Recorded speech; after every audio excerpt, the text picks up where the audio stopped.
Bonjour mon frère, ma sœur, j'espère que tu vas bien par la grâce du Seigneur. Me voici devant toi ce matin avec une parole, une pensée et une prière. Nous sommes dans une nouvelle semaine, mais toujours avec le même thème de la semaine dernière, où nous continuons sur les principes de restauration, les principes de la restauration. Nous avons vu la première semaine 5 points importants, 5 principes. Et nous nous sommes basés sur le texte de Luc, chapitre 15, du verset 11 au verset 20, avec l'histoire de l'enfant prodigue. Et les 5 premiers principes, je vais les énumérer, et ensuite nous passerons au 6e aujourd'hui, sont les suivants. Premièrement, il n'y a pas de restauration sans perte. Ensuite, il n'y a pas de restauration sans prise de conscience de la perte. Troisièmement, il n'y a pas de restauration sans volonté. Ensuite, il n'y a pas de restauration sans acte concret de ta part. Et pour finir, il n'y a pas de restauration sans foi. Tous ces principes, et ceux que nous allons étudier durant toute cette semaine, sont là pour nous aider à comprendre que la restauration est un processus. Et dans ces processus, il y a des différentes étapes. Et ces différentes étapes, c'est important de les comprendre, de les connaître et surtout de les mettre en pratique. Parce que si nous voulons une restauration totale de la part de Dieu, il faut vraiment mettre cela en pratique. Il ne suffit pas seulement de faire des promesses, de nous dire « Seigneur, restaure-nous, restaure-nous », mais il y a des choses que toi et moi, nous devons faire pour que Dieu nous restaure. Et il y a un 6e point que j'aimerais voir aujourd'hui avec chacun d'entre vous, même si je ne vais pas m'appuyer sur un texte aujourd'hui, exceptionnellement, j'aimerais que nous puissions voir ensemble ce 6e principe. Ce principe, je ne vais pas m'appuyer sur un texte proprement dit, mais cela va nous aider pour la suite. Ce 6e principe est celui-ci. Toute restauration requiert du temps. Toute restauration requiert du temps. Il est vrai que dans cette histoire de l'enfant prodigue, le père vient directement embrasser l'enfant, lui mettre l'anneau, faire une fête pour lui, lui changer les vêtements et tout. Oui, c'est vrai, c'est important.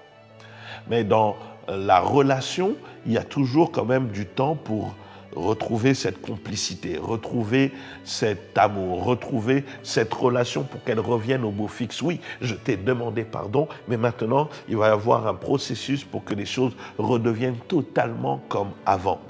On ne restaure pas un monument en un jour. Lorsqu'un monument est cassé, lorsqu'un monument a subi, je ne sais pas, une inondation, un incendie, on prend du temps pour le restaurer. On ne restaure pas également une relation en un jour. Une relation, ça prend du temps. Surtout quand la confiance a été brisée, c'est sûr qu'il y a des choses sur lesquelles on va devoir discuter. Je te demande pardon, j'accepte ton pardon, je te pardonne, je te demande pardon également, mais il y a des points sur lesquels on va devoir discuter pour qu'on puisse s'entendre par la suite. Dieu également nous pardonne nos péchés. Mais maintenant, il va dire, je veux que tu puisses marcher de telle ou telle manière. Je veux que tu puisses arranger ceci ou cela. Il va te demander certaines choses. Il te pardonne, mais Dieu veut marcher avec toi peut-être d'une différente manière, parce qu'il s'est rendu compte que la première fois, sur ça n'a pas collé. Il se dit non, pour arranger la situation, je vais devoir procéder avec lui de telle ou de telle manière pour ne pas qu'il retombe dans cette erreur. La restauration est un processus, et je le répète depuis le premier jour, la restauration est un processus et le temps doit faire sa part. Que ce soit en couple, en amitié, en relation fraternelle, entre parents, entre parents et enfants, enfants et parents, entre amis, entre collègues de travail, entre partenaires sportifs ou dans d'autres, la restauration demande du temps. Il peut y avoir eu quelque chose où on s'est pris la tête, même si on se demande pardon aujourd'hui, mais la complicité ne revient pas le même jour. C'est quelque chose qui doit être vrai, c'est quelque chose qui doit être compris. C'est quelque chose où on doit être honnête l'un vis-à-vis de l'autre. Oui, je te pardonne, mais la complicité, je veux qu'on puisse la reprendre. Mais maintenant, tu vas devoir me montrer des gages de confiance. On va devoir remonter petit à petit ensemble. Et j'aimerais dire aux gens, lorsque vous vous pardonnez, laissez-vous du temps. Ne commencez pas à tout emballer tout d'un coup, tout de suite, comme si rien ne s'était passé. Il s'est passé quelque chose. Mais maintenant, nous devons voir comment ne pas retomber dans cette chose. Nous devons réapprendre à nous aimer. Nous devons réapprendre à nous apprécier. À apprécier les qualités de l'un et de l'autre. Pourquoi? Parce que lorsqu'il y a eu une détérioration dans la relation, on a toujours un a priori mauvais par rapport à ce qu'il s'est passé. C'est quelqu'un, il parle trop, il avait trahi mes secrets, il était allé les divulguer à l'extérieur.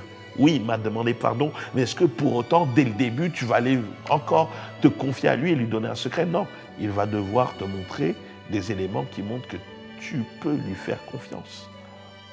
C'est important, même lorsque nous demandons cette restauration à Dieu, nous devons montrer à Dieu au fur et à mesure du temps. Dieu peut tester ce qu'il est digne maintenant de confiance. Est-ce qu'il a changé? Est-ce qu'il est différent? Est-ce qu'il a compris? Est-ce qu'il agit différemment? C'est important dans ce processus de restauration que nous devons nous laisser du temps. Je ne dis pas que cela doit durer 10 ans ou 20 ans ou 15 ans, non. Mais il y a un petit laps de temps où nous devons être capables de nous regarder, de nous dire les choses et de corriger. Quand tu as perdu, par exemple, ta vie de prière et que tu décides de la retrouver, que tu décides de restaurer ces temps de prière avec Dieu. Tu priais peut-être 2 heures par jour. Mon frère, ma soeur, je t'assure, ce n'est pas parce que tu as dit, Seigneur, je vais reprendre et que tout d'un coup, toi, tu ne priais plus depuis des mois et des mois, le premier jour, tu vas refaire 2 heures. Non, sois honnête. Fais d'abord même 30 minutes. Au fur et à mesure, une fois que tu tiens les 30 minutes, tu tiens le rythme, monte à 1 heure. Après, tu montes à 1h30, puis tu montes à 2 heures. Et tout d'un coup, tu te rends compte que, waouh, ça a été restauré. Mon frère, ma soeur, c'est un processus.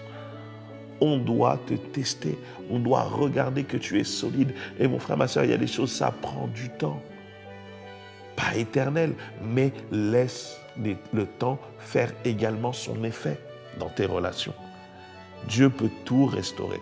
Mais laisse aussi à Dieu le temps de restaurer les choses, le temps d'arranger les choses. Des fois, Dieu va te donner des choses petit à petit. Laisse à Dieu le temps faire son effet. Que Dieu travaille ta patience, que Dieu travaille ton caractère, que Dieu travaille ta manière de penser, que Dieu travaille ta manière de faire. Laisse à Dieu le temps.